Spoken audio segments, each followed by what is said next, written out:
An Israeli airstrike on Beirut kills Hezbollah's top military commander, its highest level target during a ceasefire that came into force a year ago. There have been frequent Israeli breaches throughout, but why this strike now and what are the implications? This is Inside Story.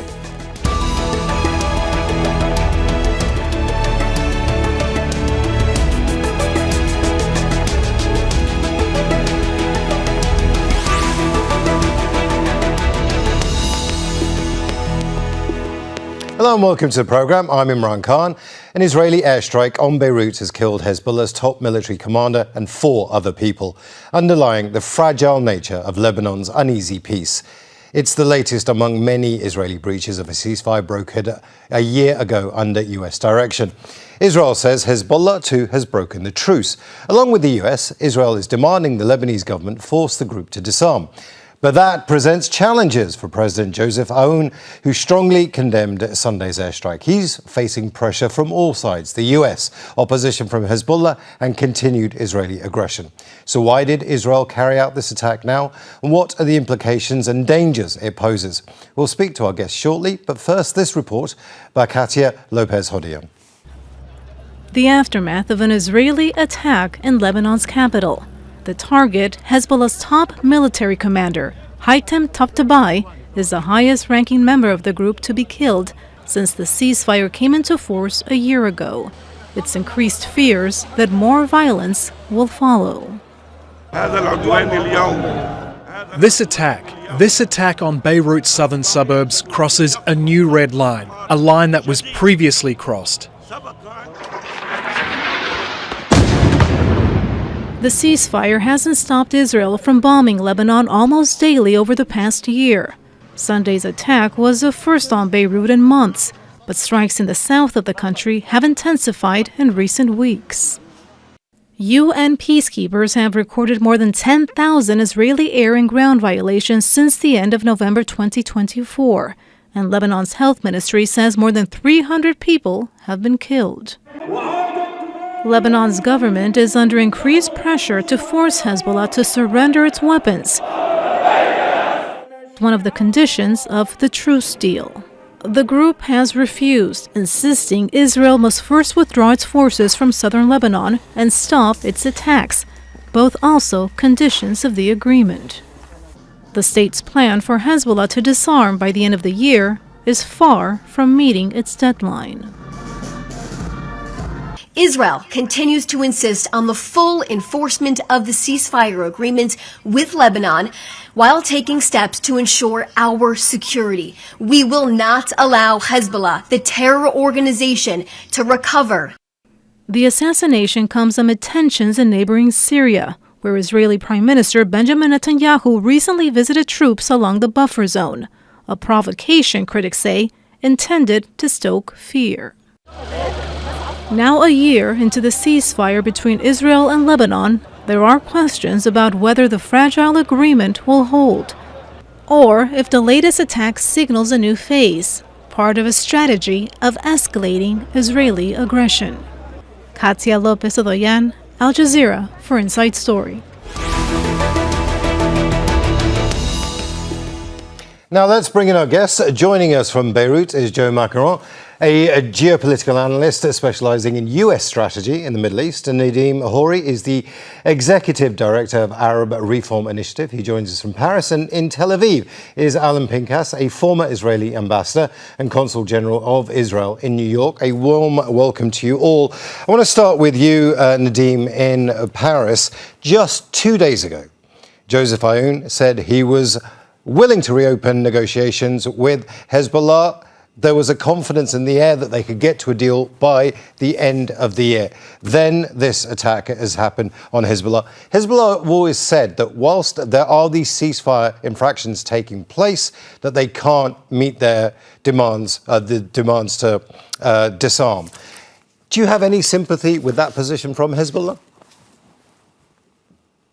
Well, first of all, I think the position here is, since the ceasefire, as the report reminded, Israel has been violating it almost on a daily basis. There are 331 Lebanese who've been killed, almost 1,000 injured, and actually including almost over a dozen Lebanese who've been kidnapped by Israel since the ceasefire from Lebanese territory. Lebanon, according to all reports by observers, including the US, has actually been respecting the ceasefire terms, including Hezbollah has been respecting the ceasefire terms. There have been no rocket attacks on Israel, even though Israel keeps attacking Lebanon. So it really seems now that the Lebanese government and the president are saying, we want to negotiate with Israel, of course, with whoever mediator you feel comfortable with, the US, the UN, and the response from Israel is to continue attacking in violation. So I think the real question is Israel really interested in peace? Well, that's a very, very good question. Alon, I'm going to put that question to you. Is Israel interested in peace?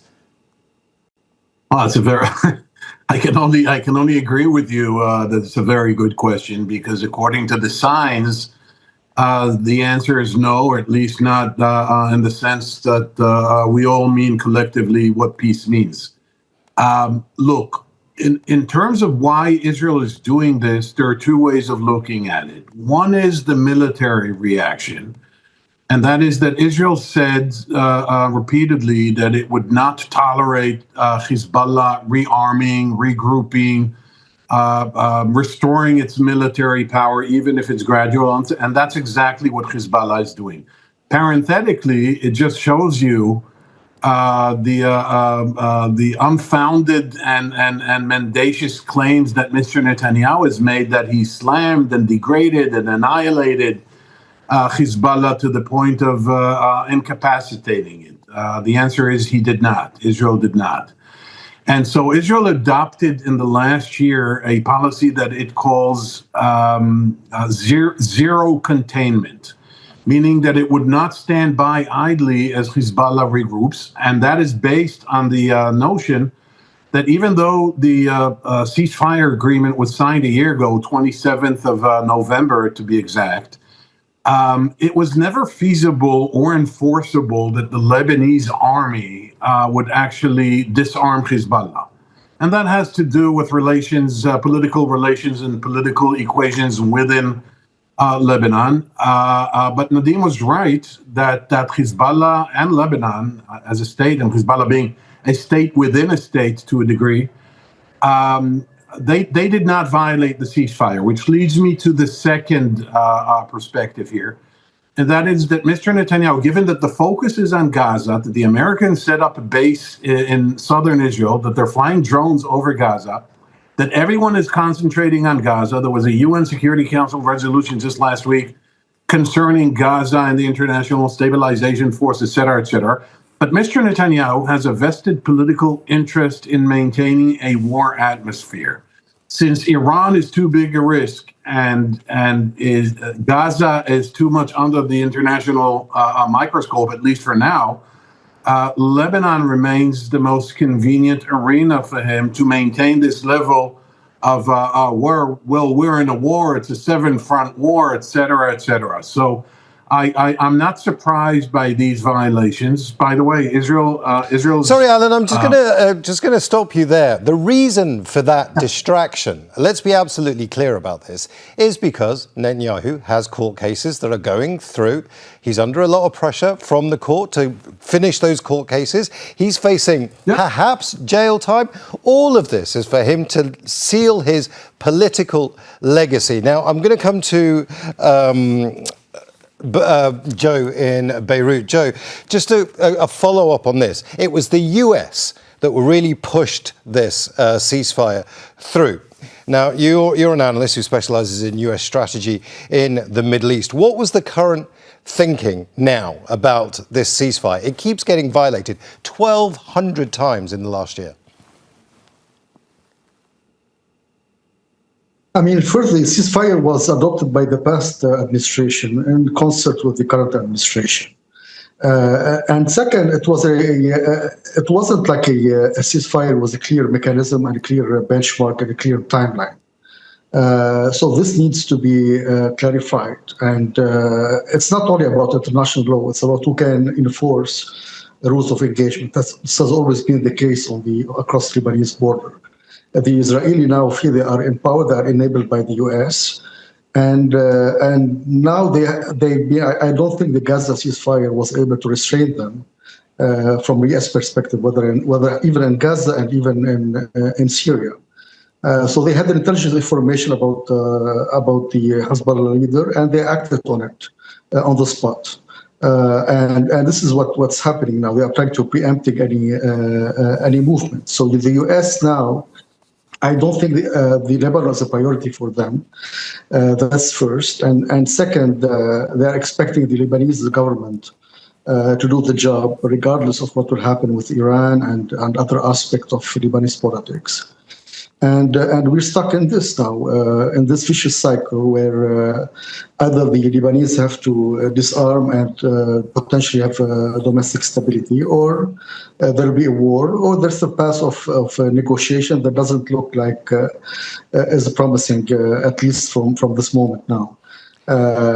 So I don't think the U.S. has a plan, neither for Gaza nor for Lebanon, and I don't think Lebanese also is helping themselves in the process. And I think the Israeli perspective is clear. We have an out-of-control prime minister who is not restrained by domestic politics nor by any. Joe, I'm going to stop you there because you've made several points that I want to bring to Nadim. The US doesn't really have a plan, according to Joe. Also, Lebanon is looking to try and disarm Hezbollah, particularly the Lebanese army. If Hezbollah wanted to disarm, they would disarm. They don't need the Lebanese army to be able to do that. It's all as much a political thing. So, is there a failure of politics in Lebanon here, or is this just Israeli pressure? Well, look, we all know that the Lebanese army is not going to disarm Hezbollah in a direct military confrontation. I mean, even the US recognizes that, and I think even the Israeli leadership knows this.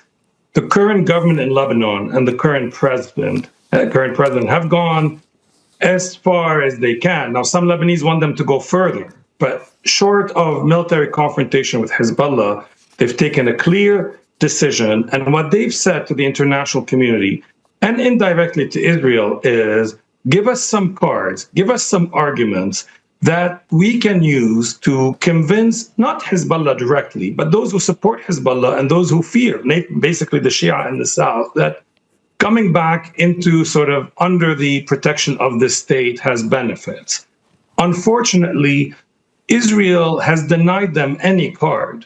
They can't even start the reconstruction process. So yes, the Lebanese politics are broken on this point, in large part, in my view, because Israel is not giving any space for a natural political process to evolve in the country. And secondly, the US, including France, but the US is not being an honest broker, particularly given their responsibility in ensuring that the ceasefire agreement should be respected. So my view is actually overall in Lebanon, there's a clear sense of, yes, the Lebanese army has to be the only actor in the country with arms. But it's going to take years for us to get there fully.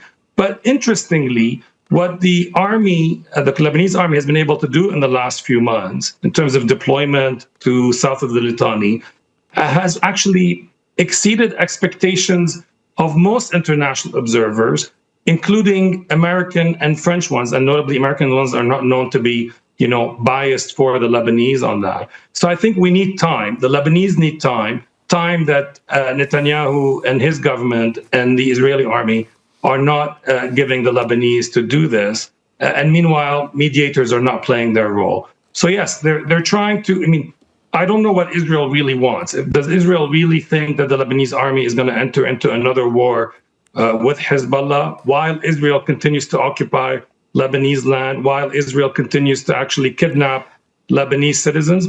Alon, no Lebanese army and no Lebanese army chief could do that. It's a very interesting point there. What does Israel want? Israel knew from the very beginning that putting the Lebanese army front and center of this deal was going to be difficult, to say the least. Nadim's just put it much better than I just did. So was this a deal, a ceasefire designed to fail? I don't know if it was designed to fail, but it was almost assured to fail.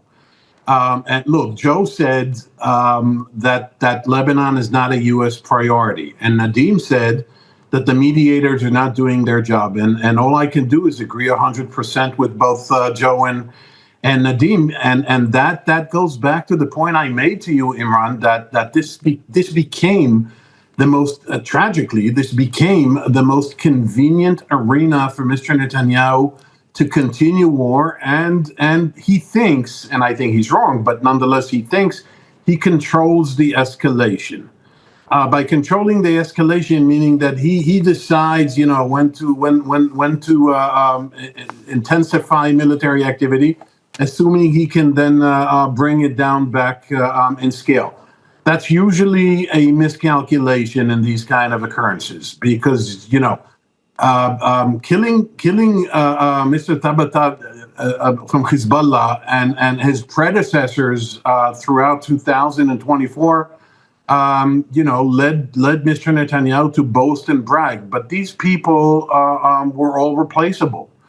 And even though Iran does not provide as much as it did to Hezbollah, and even though Syria as a conduit has been scaled down because of the events in Syria, Hezbollah is still a formidable organization militarily. And anyone who thought, and I'm repeating what the two colleagues said before, anyone who thought for a second that the Lebanese army is both capable, willing, and equipped to disarm Hezbollah either doesn't understand politics or, like you said, Imran, set this or designed this to fail from the outset. Let me bring in Joe here. Joe, one of the things that's really interesting to me about the ceasefire deal is it was rushed into place. It really hasn't been, it's almost been forgotten by the US. Is the US playing a very blind game here? Because we've got the ceasefire, that's all sorted. We're going to concentrate on something else, Ukraine, whatever. We know that Donald Trump is a very mercurial creature and gets distracted very easily. And that's the opportunity for Israel to do what it's doing because it knows that the US is simply not interested. Tom Barak, the special envoy to Lebanon, hasn't been empowered that much. What do you make of that statement? The way to implement the ceasefire is through the mechanism that's meeting regularly. The problem is if there's no political will or political framework, this mechanism has not been functional. They meet and they trade a report, but it's not going there. And here, we have to make this point. Nobody is saying that Lebanese army should disarm Hezbollah by force. But there's a security gap that's been historic in Lebanon, and now it's still empty. The Lebanese army is not fully in control of South Litani. And this is part of the problem that there's no full control. There's no clear attempt to verify what's happening. And Lebanon is the weaker side here. So we can talk about international law or what might be just or not. But what's happening now is we have an unprecedented Israeli air power that basically enforcing some rule of engagement that didn't exist before 2024. We are expecting, as the Lebanese government, I'm talking, that the French and the American pressure the Israelis. And the Americans, most notably, they are refusing to do so before they see a clear disarmament of Hezbollah in a plan that was adopted by the Lebanese government. Lebanon is not proactive diplomacy, it's not proactive military on the ground. And the Israelis are basically benefiting from this because the mechanism has been dysfunctional moving forward. So I think it's the pressure is on Lebanese to try to protect the interests of the Lebanese, the security of the Lebanese moving forward, not in confrontation with Hezbollah, but they have to have an independent approach to the current situation. Now, Nadim, there is a implementation in place. There is an agreement in place. It's 1701. It's the UN resolution that put UN peacekeepers into the south of Lebanon. That has been in place for a very long time. Two questions here, both connected to each other.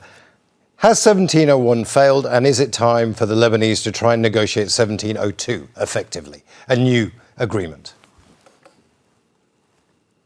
Look, I mean, the irony in the situation here is that for the first time in a long, long time, there is I disagree with Joe here on something, which I think the Lebanese political establishment has made a huge step forward in the last few months, granted, because of Israel's military superiority and the weakening of Hezbollah. But regardless of how we got there, we did get there. And the Lebanese are saying, we want to enforce this, we want to implement this.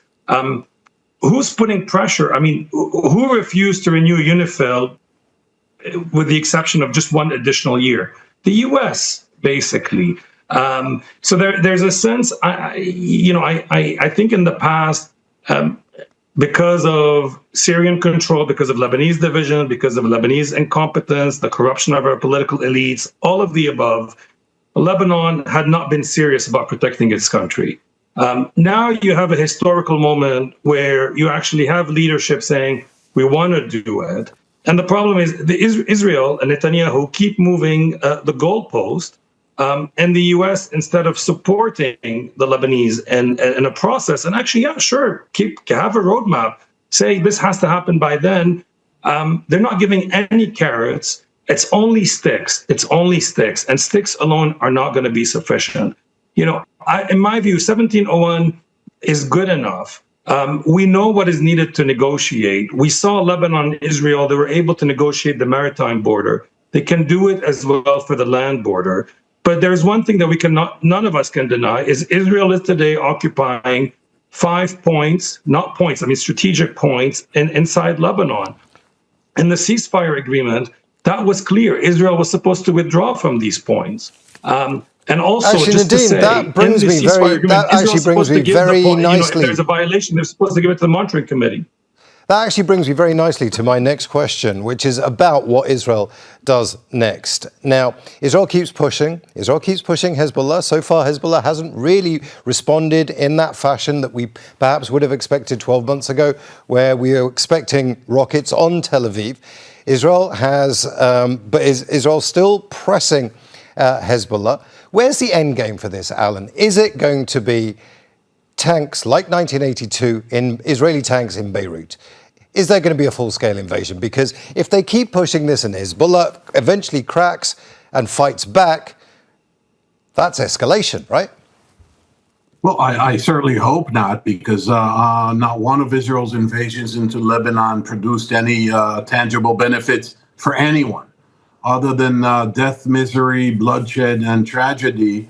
It produced nothing, and it was a quagmire, and it was compared to Vietnam, and then later to Afghanistan, and then back to Lebanon, and making the same mistake again is a sign of stupidity and hubris, not of political planning. Which brings me to your question, Imran. What's the end game? There is no end game. That's what many critics have been saying about the war in Gaza. That's what many critics, including myself, have been saying about the war in Lebanon, that there is no end game. Look, the regime in Iran, in Syria changed. Iran was battered militarily, although obviously not as much or to the extent that Mr. Netanyahu and Mr. Trump boast that it has. But nonetheless, it lost a lot of its geopolitical levers and clout, at least temporarily. And so this would have been a good time for Israel to play a more cautious, a more balanced game in Lebanon. And instead, it is doing the exact opposite. Now, I'm not saying anything in defense of certainly not Hezbollah, but also not of Lebanon's government. But we all knew that the Lebanese government is almost by definition and by, in the last few decades, been relatively weak. So Israel knew this in advance. I see, this is where I take issue with something that Joe said, that Israel is benefiting from this. Israel is not benefiting from this because it clearly has no end game.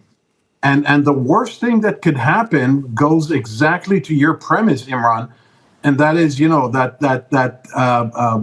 miscalculation and the pretense or the misleading a notion that you actually control escalation, you control the level and the extent and the scale of escalation, as Mr. Netanyahu thinks he does That's never, ever the case. And the next thing you know, Hezbollah is going to respond.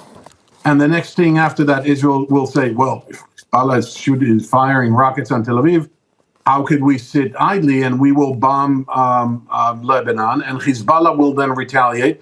And before you know it, you have 2 or 3 armored divisions going from south to north in Lebanon.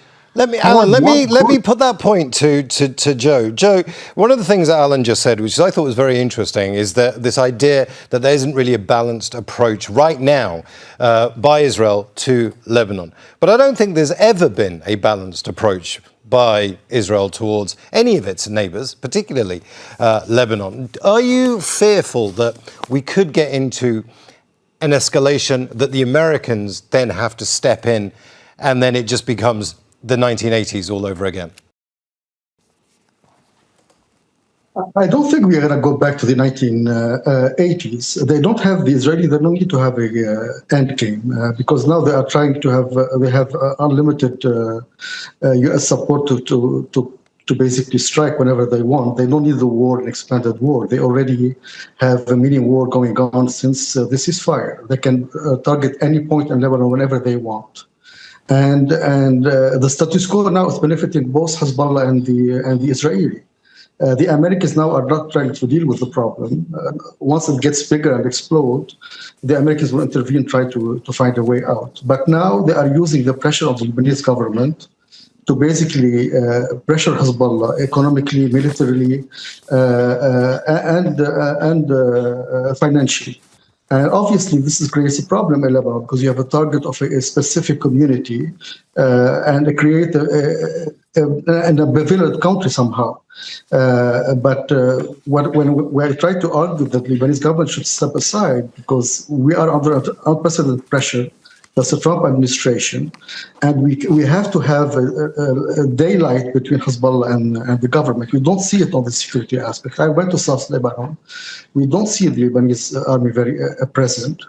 And they need to fill this gap to try to basically balance the situation because we cannot put all the pressure on the government to act. There's the US-Iranian aspect. There's other nuanced approach. But we have an administration in Washington that's not aware or cautious of these things.